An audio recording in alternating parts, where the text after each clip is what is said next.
back on the wrestling talk today, guys, and as you know, WrestleMania 42 has officially concluded, so you know we have to talk about it, but this is speed style because we have a lot of matches to cover. So I won't waste any more of you guys' time. Let's get straight into it.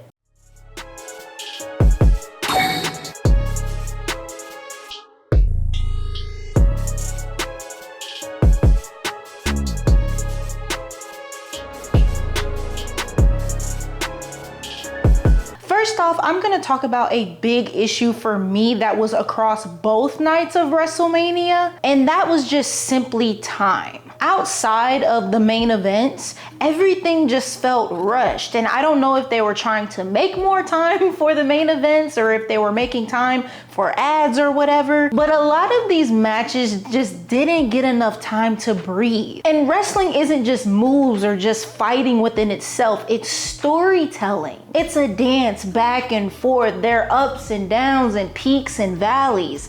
And I just feel like when you cut time so short, you can lose a lot of that, I guess you could call it, emotional payoff. And in my personal opinion, that affected not every single match, but a good majority of them. And I actually have to take a second to say this because as a person who absolutely loves women's wrestling, I felt like it was a blast from the past. These same women who basically carried the company on their backs last year and made the product what it was, had some of the shortest matches of the weekend, and that is absolutely wild to me. But nevertheless, let's get into night one.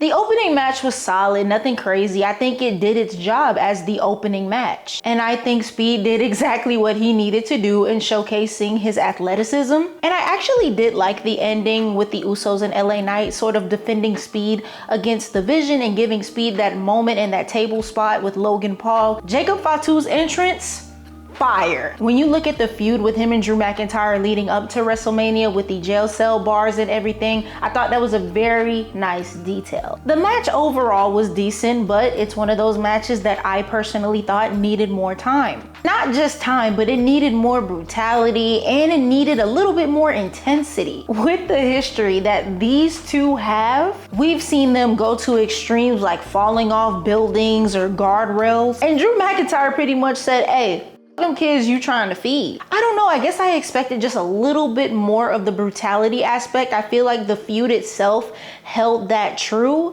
and the match itself just didn't meet the standard that the feud set itself, if that makes sense. It was still good though. And it seems like we would be getting a reunion for us Divas fans at WrestleMania, as Paige would be making her return to the WWE. And I'm not gonna lie to y'all, I was kind of pissed off that I already kind of knew this was gonna happen. I mean, we hear that Paige gets signed to WWE like what, a week or a couple of days before WrestleMania. Nikki Bella was injured and was never cleared to wrestle. No other tag team like the Kabuki Warriors or Kiana James and Julia were marketed to be included in this tag team matchup. So who else was going to be Brie Bella's partner? But hey, what are you gonna do? It's the era of social media. In my personal opinion, the match had the potential to be very, very good. And I felt like the ball really got to rolling. And as soon as we got there, I just got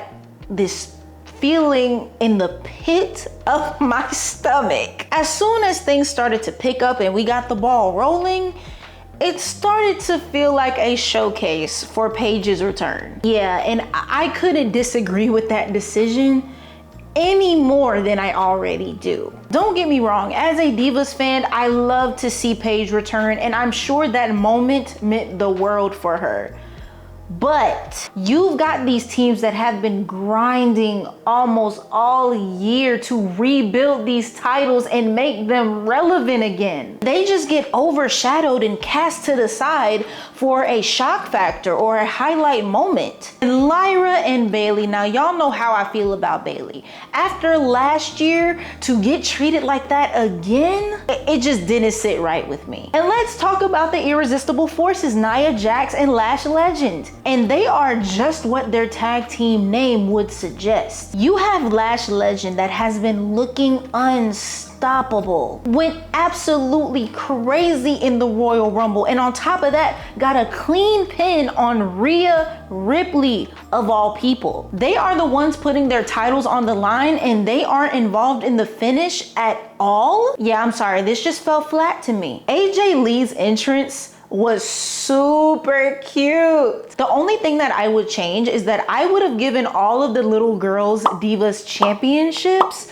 instead of the Intercontinental Championship belt. As a Divas fan, that would have 100% pulled on the heartstrings for most of us. I think the storytelling of this match was actually pretty good. I think AJ Lee and Becky both had really good promos to build up this feud a little bit more leading into Mania, and it's the little details like Becky targeting AJ Lee's neck in the match, throwing AJ Lee into the ref, making that callback to their Elimination Chamber match where she initially lost the championship. And I also think Becky winning was the right call. The best match of night one is easily Seth Rollins versus Gunther, which is so crazy because this match was the one that had literally little to no setup. Seth being back in the ring was great. I had been missing Seth for some time now, so it was great to see him in ring again. And to me, this was the best outcome because, as I stated, this match was kind of thrown together. We got a great match out of it, and we continued the feud between Seth and Braun Breaker. What more could you want? Listen, the match between Liv Morgan and Stephanie Becerra had so much potential. The fact that they were trying to use each other's moves really sold the hatred that they felt for each other. And then again, another reoccurring theme here, time just cut it short. Due to the little snippet that we got on Monday Night Raw after Mania, I pray that we continue this feud. I just feel like there's a little bit more there that we did not get to see. And finally, for the main event of night one, Randy Orton versus Cody Rhodes. It was okay. It started slow and it seemed like it was gonna build a little bit, but right when we got to that point where it looked like it was gonna get good, for me, it just kind of remained stagnant throughout the rest of the match instead of hitting that next level. But I'm honestly not surprised because the build up for this match didn't make me excited in the first place. Outside of Randy Orton being my favorite wrestler of all time, there was nothing that really made me excited for this match, which is absolutely crazy considering the history that they could have leaned into with Cody and Randy. If you were a casual and this was your first time being introduced to the history between Randy Orton and Cody Rhodes, you wouldn't think that this was a generational feud. The story was very, very surface level, and I don't even think that Cody Rhodes and Randy Orton had a one-on-one promo together like in the same ring. I don't want to talk about Pat McAfee because at that point it would be like beating a dead horse. That's all I got for night one. Let's move on to night two.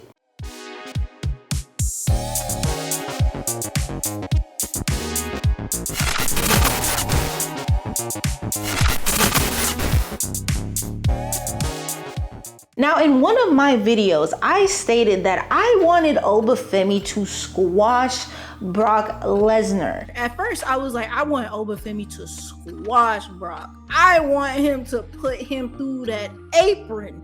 But realistically, WWE does not book Brock Lesnar like that. Yeah, I did not expect that to happen at all. Obafemi straight up decimated Brock Lesnar in under like 5 minutes. He had Brock running out the ring, throwing tantrums. Obafemi shook off a F5 like it wasn't nothing, like it was a piece of lint on his shoulder, got straight up and went straight into the fall from grace, and that was it. Then Brock leaves the boots and the gloves in the middle of the ring, signifying his retirement. Oba beat that man so bad, he said, nah, you got it, player. You got it. He really fought Oba one time and said, yeah, I'm done, brother. Oh, and for y'all that was actually sad for Brock Lesnar's retirement, yeah, I'm sorry. This isn't the channel for you. You might want to take them tears and skedaddle somewhere else. I'm not a Brock Lesnar fan, so the retirement announcement didn't emotionally move me at all. But I will say this, shouts out to Brock Lesnar for putting over Obafemi in his last match at WrestleMania. I gotta give him credit for that. The ladder match was absolutely fire. As a Javon fan, I absolutely loved his involvement in this match. The OG cutter off of the ladder to Rusev, beautiful. I also love the Mexican Destroyer on the ladder. Oh my gosh, my neck, my back, my everything was just hurting looking at everybody. But yeah, those men showed out. Here's your baddie chain. Penta retaining was 100% the right call. His title reign literally just started and he was putting on bangers. And I want those open challenges to keep going. Trick Williams' entrance was insane. The long white mink coat going down the ramp, tough. That's tough. Trick Williams versus Sami Zayn was way too short. Again, another match that was hurt by how short it was. It was decent, but I wanted way more of a showcase for Trick Williams, especially when you take into consideration how big of a star that Trick Williams has become since his debut on SmackDown. Him, along with Carmelo Hayes and a couple other people, were literally carrying SmackDown on their back. Dominic Mysterio had one of the best entrances of night 2, and it actually made me feel like WrestleMania. And Finn as the Demon would have been so peak if I didn't already know it was gonna happen. Can you guys just imagine what it would have been like if you would have seen Finn Balor come out in the Demon and you didn't know he was gonna come out as the Demon? It should have been a crazy, shocking moment.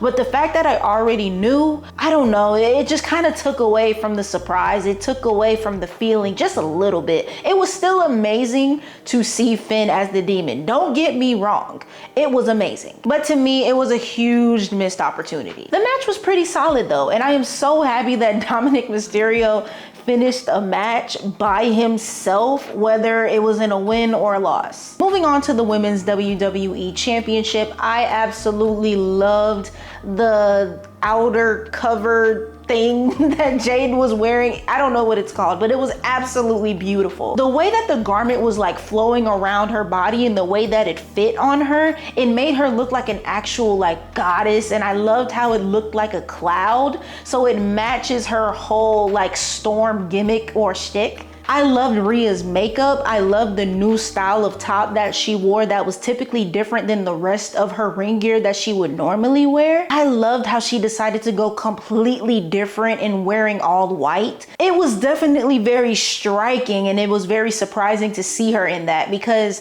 I'm not sure if it was her War Games outfit. I think it was her War Games outfit where she wore like a half white, half black type of thing, but I don't think I've ever seen her wear completely like all white, at least in my time watching wrestling. Going into this match, I really didn't have any expectations whatsoever due to how the build played out, but I have to say Jade and Rhea far exceeded my expectations, and I have to give Jade credit where credit is due. I have spoken about my feelings about Jade on this channel and on my pages multiple times, and a part of that was me stating that she never really wowed me in the ring, and that was up until now.